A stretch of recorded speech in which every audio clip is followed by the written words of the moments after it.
Teddy Bridgewater taking on his former team, the New Orleans Saints. This game has some major playoff implications based off how both teams have been doing so far. Early second, Panthers down 14-3. Bridgewater on second and long unloads it deep for DJ Moore, who got behind the defense, and he easily gets into the end zone for the touchdown. Panthers are now down by 10. Later in the quarter, red zone opportunity for Bridgewater. It's a jet sweep for Moore. Again, he avoids a tackle, keeps his legs moving, and will get into the end zone for the touchdown, his second on the day. Panthers now have the lead, 17-14. Saints got the ball back, and with 5 seconds left in the half, Breeze has Dante Harris in the end zone for the score, and the Saints take the lead going into the locker room. They are up 21-17.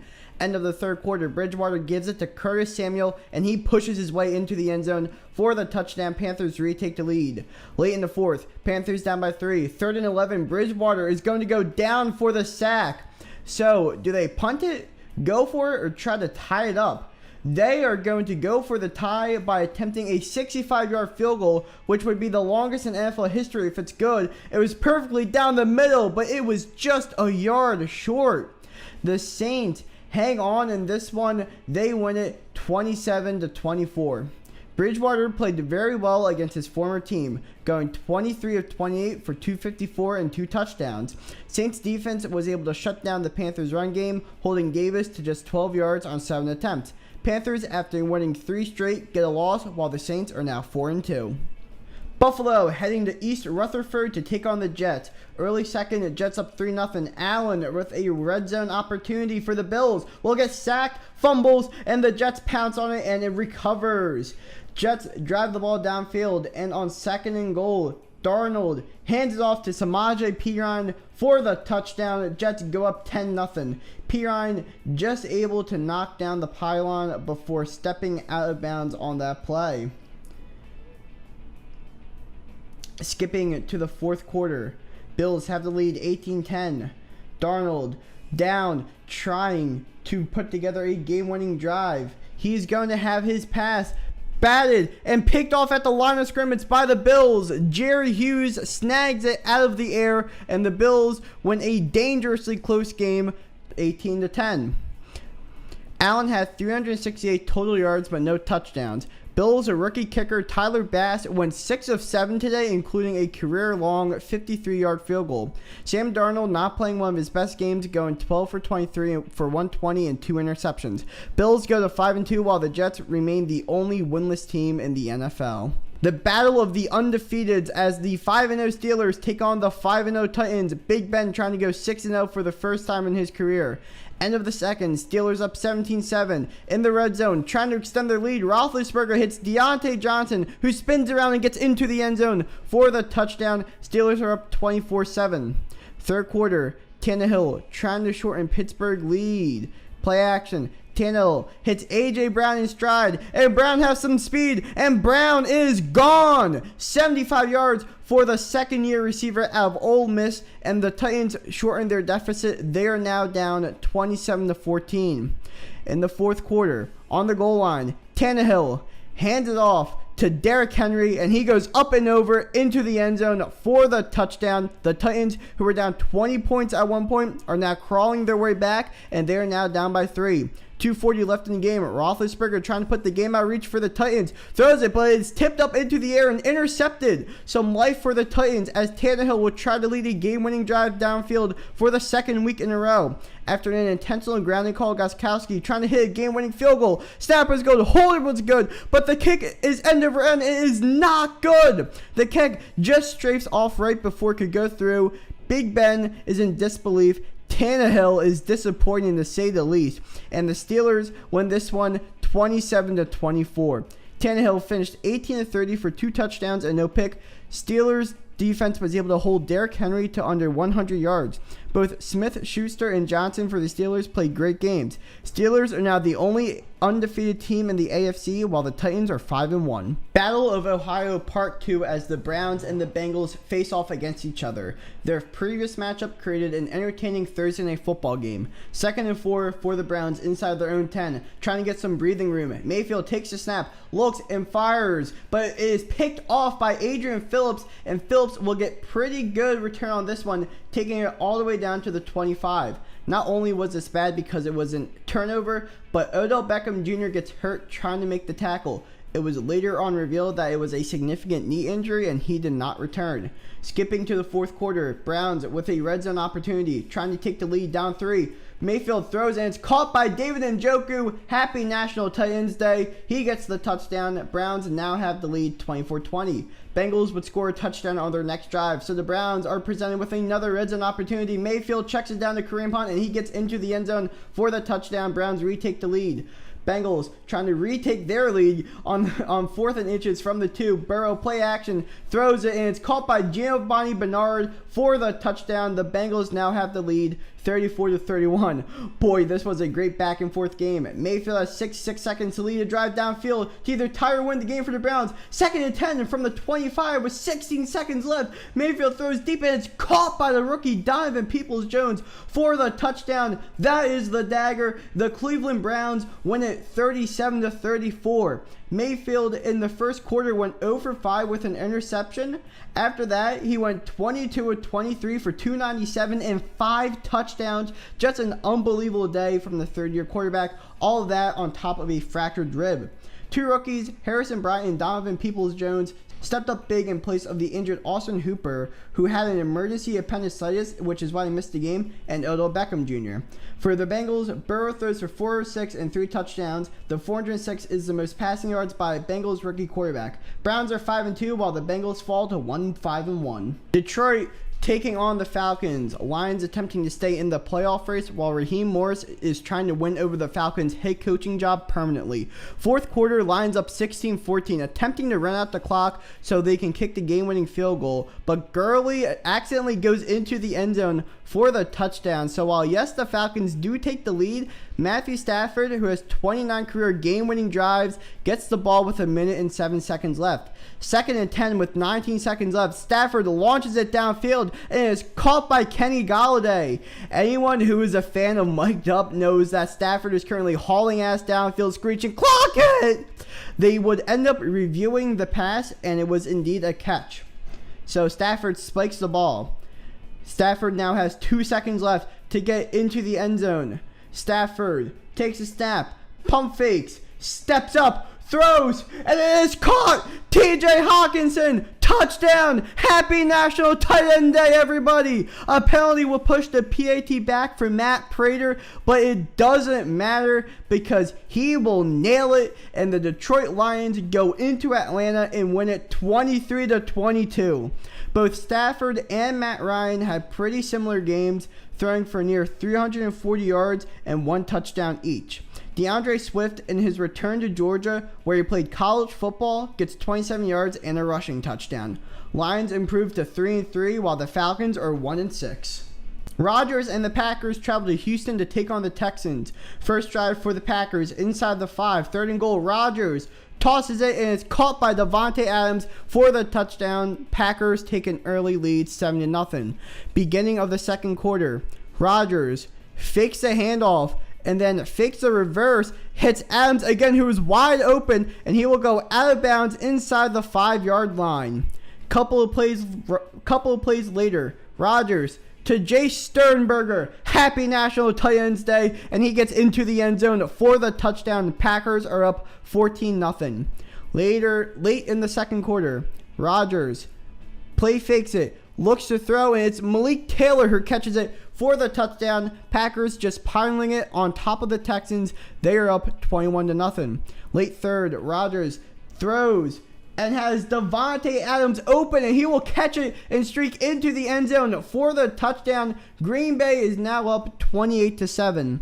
Late in the fourth, goal to go for the Packers.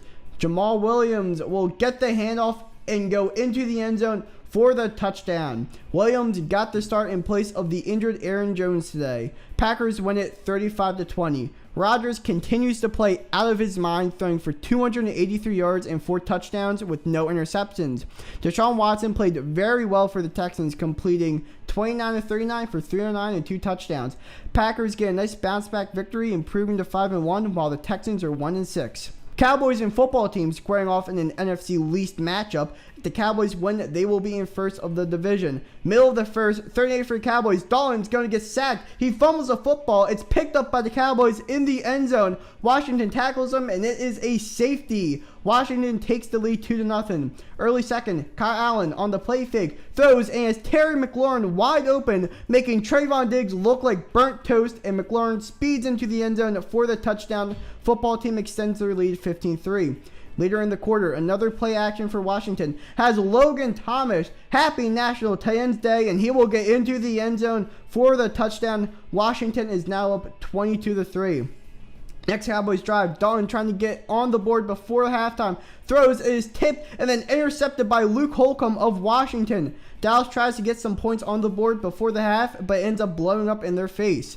Middle of the third, Dallas trying to get some breathing room backed up in their own end zone. Dalton pulls it down and takes it himself and will slide, but gets hit very hard and very late in the head by Brandon Bostic, and Dalton got knocked out cold. He would leave the game with a concussion, and rookie Ben DiNucci would finish the game for the Cowboys, but it wouldn't matter as the football team won it 25-3. Kyle Allen gets his first win for Washington after being traded in the offseason and replacing the struggling Haskins. Antonio Gibson had himself a day rushing for 120 yards and a touchdown. Washington snaps its losing streak at 5 while the Cowboys have lost their second straight. Brady's Buccaneers taking on Carr's Raiders. Tampa looking to stay hot after blowing out the Packers last week. Late second, Raiders up 10-7. Brady takes a snap and lofts it to Rob Gronkowski. Happy National Tight Ends Day for the touchdown. Second straight week with a touchdown for Gronk. He went the first 5 weeks without one. Bucs are up 14-10. Next Tampa drive, Brady throws one deep for the end zone, and it's going to be perfectly placed for Scotty Miller, who catches it for the touchdown. Bucs extend their lead 21-10. Those passes don't get much better than that. Skipping to the third quarter, Bucs are now up 24-10. Carr airs it out, and it's going to be caught by Nelson Aguilar, who will get tackled at the 5-yard line. This pass will then set up a touchdown for Darren Waller. Happy National Tight Ends Day, and the Raiders are now only down 24-17. Skipping to the middle of the fourth, Brady looking for someone to throw to, and he will hit Chris Godwin for the touchdown. Tampa Bay extends their lead. Now later in the fourth, Bucs up by 18. Brady hits the rookie Tyler Johnson for the touchdown, and the Bucs will blow out the Raiders 45-20. Brady has another amazing game, completing 33 of 45 for 369 and 4 touchdowns, and even had a rushing touchdown in there. Jones, after having a career game last week, has a little bit of a down game, but still managed to get a rushing touchdown. Bucs are now 5-2, while the Raiders are 3-3. Jimmy G and the Niners playing his former team, the New England Patriots. First time Garoppolo has played the Patriots since being traded to San Francisco back in 2017. Newton and the Pats looking to bounce back after that terrible game last week versus the Broncos. Middle of the second, Niners up 10-3. Newton steps up and throws, but will be intercepted by the Niners. Fred Warner picks it off. A nice shoestring pick to set up great field position for the Niners. Next Pats drive, Newton on 3rd and 5 throws, but it's extremely low and incomplete. Pats end up having to punt the ball back to the Niners. Ensuing San Francisco drive, Garoppolo hands it off to Jeff Wilson. He finds a hole and will get into the end zone for the touchdown. Niners extend their lead 23-3. George Kittle, the man who created National Tight Ends Day, will show some love to Jeff Wilson, who's having a great game so far. Going to the third quarter, Garoppolo once again pitches it to Wilson, gets around the outside and reaches for the end zone for the touchdown. However, Wilson ended up getting hurt on the play, grabbing his knee in some serious pain. He would be carted off and would not return for the Niners. Later in the quarter, 2nd and 7 for the Patriots. Newton throws it high for Elman, who tips it, and it's picked off once again by the Niners. The third pick on the day for Newton. Belichick going over to Newton to let him know that his day is over. Jarrett Stidham took over for the remainder of the game. Niners would go cross country and win this one 33-6. Garoppolo had an okay game. It completed 20 of 25 for 277, but didn't have a touchdown and had 2 picks. Wilson played great up until getting injured, rushing for 112 yards and 3 touchdowns. Newton just could not get it going today. Didn't even have 100 passing yards and threw 3 picks. Niners are 4-3 while the Patriots fall to 2-4 for the first time since 2000.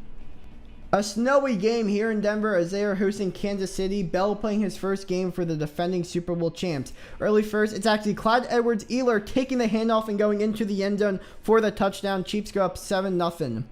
Middle of the second, Kansas City up 10-6. Locke throws and it's picked off by Daniel Sorensen. Easy reads, 1 fish, 2 fish, red fish, blue fish, and he gets into the end zone for the touchdown. Kansas City is going to go up 17-6. Next drive for the Chiefs. Byron Pringle getting the kickoff. He has a hole and he is gone. Dashing through the snow on a 1-horse open sleigh. I know it's Halloween season, but it feels like Christmas in Denver. They are just gifting the Chiefs touchdowns today. Kansas City now leads at 24-9.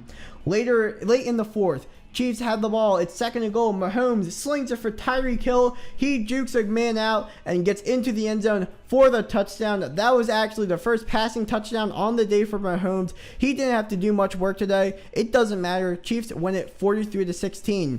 As I was saying, Mahomes had a little bit of a down day, completing 15-23 for 200 and a touchdown. Drew Lock had his second multi-interception game in a row, going 24-40 for 254 and 2 picks. Chiefs remain atop of the AFC West at 6-1, while the Broncos are 2-4. Justin Herbert hosting the Jags. Both teams haven't won since week 1. Both are looking to end that streak. Middle of the third, Jags are up 21-16. Herbert, play action, throws it deep for the end zone and hits Virgil Green. Happy National Tight Ends Day for the touchdown. Chargers take a 1-point lead. However, Green was shaken up on the play. He needed help off the field and would not return. Next drive for the Jaguars. Minshew launches it for the end zone, and it is caught by Chris Connolly for the touchdown. Just a beautiful, perfect pass by Minshew, and the Jaguars would take the lead. They end up going for 2, and they got it. Chargers looking to tie it up. The first play on the next drive, Herbert throws it down the sideline and has Guyton open, and he will go all the way into the end zone for the touchdown. Chargers got the ball back after a D.D. Westbrook fumble, and Herbert will take the play action pass and take it himself into the end zone for the touchdown, his second rushing touchdown on the year, and the Chargers retake the lead. Chargers would end up winning this one 39-29. Minshew, on the verge of being benched, played a good game, completing 14 of 27 for 173 and having 2 touchdowns. Herbert continues his case for Rookie of the Year, throwing for 347 yards and 3 touchdowns with no picks, along with a rushing touchdown. Herbert gets his first win in the NFL as the Chargers go to 2-4 and the Jags are now 1-6.